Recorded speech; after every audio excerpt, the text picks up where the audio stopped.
Injil Matius bab 27. Ketika hari mulai siang, semua imam kepala dan tua-tua bangsa Yahudi berkumpul dan mengambil keputusan untuk membunuh Yesus. Mereka membelenggu dia, lalu membawanya dan menyerahkannya kepada Pilatus, wali negeri itu.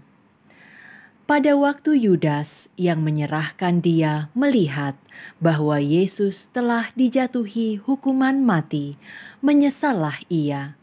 Lalu ia mengembalikan uang yang 30 perak itu kepada imam-imam kepala dan tua-tua dan berkata, "Aku telah berdosa karena menyerahkan darah orang yang tak bersalah." Tetapi jawab mereka, "Apa urusan kami dengan itu? Itu urusanmu sendiri." Maka ia pun melemparkan uang perak itu ke dalam bait suci, lalu pergi dari situ dan menggantung diri. Imam-imam kepala mengambil uang perak itu dan berkata, "Tidak diperbolehkan memasukkan uang ini ke dalam peti persembahan, sebab ini uang darah." Sesudah berunding, mereka membeli dengan uang itu tanah yang disebut tanah tukang periuk untuk dijadikan tempat pekuburan orang asing. Itulah sebabnya tanah itu sampai pada hari ini disebut tanah darah. Dengan demikian, genaplah firman yang disampaikan oleh Nabi Yeremia. Mereka menerima 30 uang perak, yaitu harga yang ditetapkan untuk seorang menurut penilaian yang berlaku di antara orang Israel, dan mereka memberikan uang itu untuk tanah tukang periuk, seperti yang dipesankan Tuhan kepadaku. Lalu Yesus dihadapkan kepada wali negeri, dan wali negeri bertanya kepadanya, "Engkaukah raja orang Yahudi?" Jawab Yesus, "Engkau sendiri mengatakannya." Tetapi atas tuduhan yang diajukan imam-imam kepala dan tua-tua terhadap dia, ia tidak memberi jawab apapun. Maka kata Pilatus kepadanya, "Tidakkah engkau dengar betapa banyaknya tuduhan saksi-saksi ini terhadap engkau?" Tetapi ia tidak menjawab suatu kata pun, sehingga wali negeri itu sangat heran. Telah menjadi kebiasaan bagi wali negeri untuk membebaskan satu orang hukuman pada tiap-tiap hari raya itu atas pilihan orang banyak. Dan pada waktu itu ada dalam penjara seorang yang terkenal kejahatannya yang bernama Yesus Barabas. Karena mereka sudah berkumpul di sana, Pilatus berkata kepada mereka, "Siapa yang kamu kehendaki kubebaskan bagimu, Yesus Barabas atau Yesus yang disebut Kristus?" Ia memang mengetahui bahwa mereka telah menyerahkan Yesus karena dengki. Ketika Pilatus sedang duduk di kursi pengadilan, istrinya mengirim pesan kepadanya, "Jangan engkau mencampuri perkara orang benar itu, sebab karena dia aku sangat menderita dalam mimpi tadi malam." Tetapi oleh hasutan imam-imam kepala dan tua-tua, orang banyak bertekad untuk meminta supaya Barabas dibebaskan dan Yesus dihukum mati. Wali negeri menjawab dan berkata kepada mereka, "Siapa di antara kedua orang itu yang kamu kehendaki kubebaskan bagimu?" Kata mereka, Barabas. Kata Pilatus kepada mereka, "Jika begitu, apakah yang harus kuperbuat dengan Yesus yang disebut Kristus?" Mereka semua berseru, "Ia harus disalibkan." Katanya, "Tetapi kejahatan apakah yang telah dilakukannya?" Namun mereka semakin keras berteriak, "Ia harus disalibkan."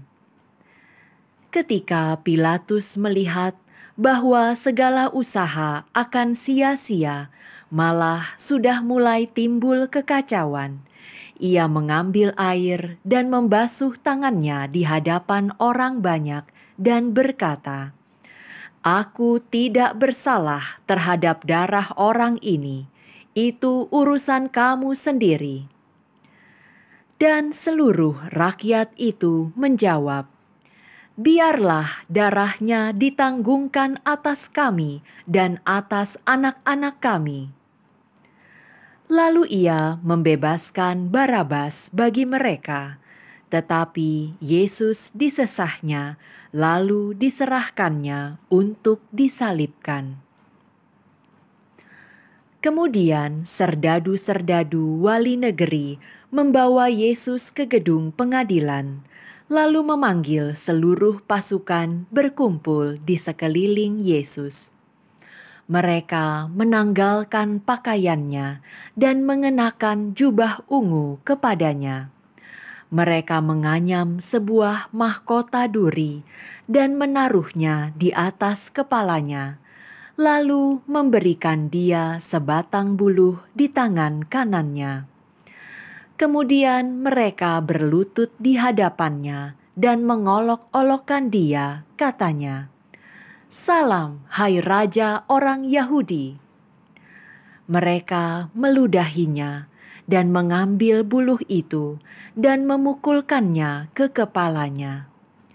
Sesudah mengolok-olokkan dia, mereka menanggalkan jubah itu daripadanya dan mengenakan pula pakaiannya kepadanya. Kemudian mereka membawa dia keluar untuk disalibkan. Ketika mereka berjalan keluar kota, mereka berjumpa dengan seorang dari Kirene yang bernama Simon. Orang itu mereka paksa untuk memikul salib Yesus. Maka sampailah mereka di suatu tempat yang bernama Golgota, artinya tempat tengkorak. Lalu mereka memberi dia minum anggur bercampur empedu. Setelah ia mengecapnya, ia tidak mau meminumnya. Sesudah menyalibkan dia, mereka membagi-bagi pakaiannya dengan membuang undi. Lalu mereka duduk di situ menjaga dia. Dan di atas kepalanya terpasang tulisan yang menyebutkan alasan mengapa ia dihukum mati. "Inilah Yesus, Raja orang Yahudi." Bersama dengan dia disalibkan dua orang penyamun, seorang di sebelah kanan dan seorang di sebelah kirinya. Orang-orang yang lewat di sana menghujat dia, dan sambil menggelengkan kepala mereka berkata, "Hai engkau yang mau merubuhkan bait suci dan mau membangunnya kembali dalam 3 hari, selamatkanlah dirimu jikalau engkau anak Allah, turunlah dari salib itu." Demikian juga imam-imam kepala bersama-sama ahli-ahli Taurat dan tua-tua mengolok-olokkan dia, dan mereka berkata, "Orang lain ia selamatkan, tetapi dirinya sendiri tidak dapat ia selamatkan. Ia Raja Israel? Baiklah ia turun dari salib itu, dan kami akan percaya kepadanya. Ia menaruh harapannya pada Allah. Baiklah Allah menyelamatkan dia, jikalau Allah berkenan kepadanya. karena ia telah berkata, "Aku adalah anak Allah." Bahkan penyamun-penyamun yang disalibkan bersama-sama dengan dia mencelanya demikian juga. Mulai dari jam 12, kegelapan meliputi seluruh daerah itu sampai jam 3. Kira-kira jam 3, berserulah Yesus dengan suara nyaring, "Eli, Eli, lama sabachthani." Artinya, "Allahku, Allahku, mengapa engkau meninggalkan aku?" Mendengar itu, beberapa orang yang berdiri di situ berkata, "Ia memanggil Elia." Dan segeralah datang seorang dari mereka. Ia mengambil bunga karang, mencelupkannya ke dalam anggur asam, lalu mencucukkannya pada sebatang buluh dan memberi Yesus minum.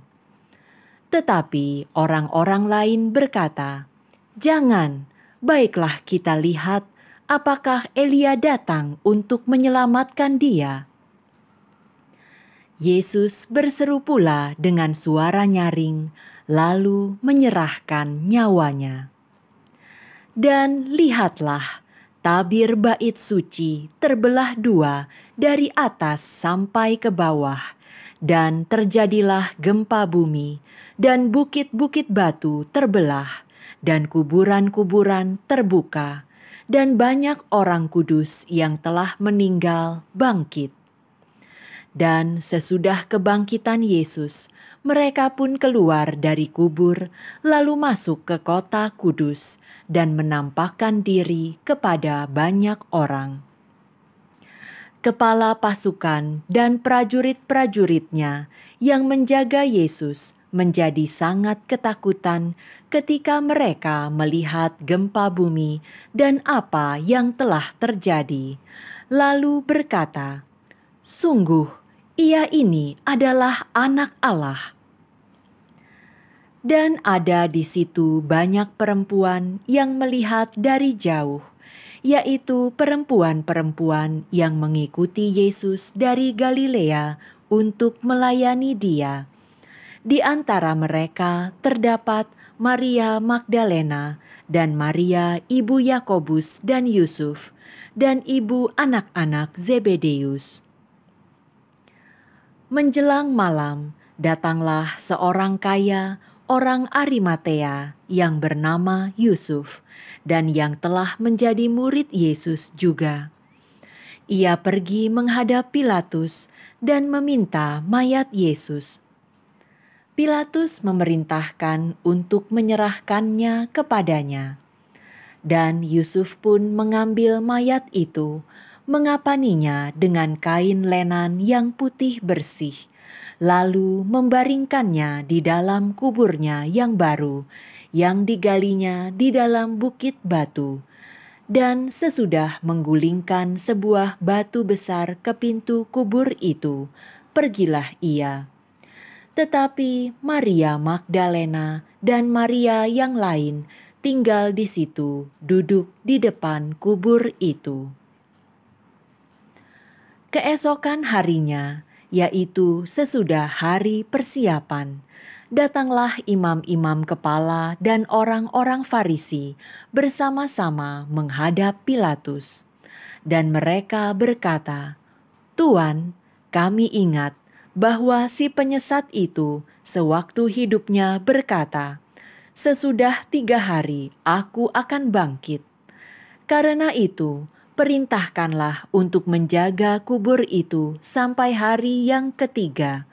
Jikalau tidak, murid-muridnya mungkin datang untuk mencuri dia, lalu mengatakan kepada rakyat, 'Ia telah bangkit dari antara orang mati,' sehingga penyesatan yang terakhir akan lebih buruk akibatnya daripada yang pertama." Kata Pilatus kepada mereka, "Ini penjaga-penjaga bagimu, pergi dan jagalah kubur itu sebaik-baiknya." Maka pergilah mereka Dan dengan bantuan penjaga-penjaga itu, mereka memeterai kubur itu dan menjaganya.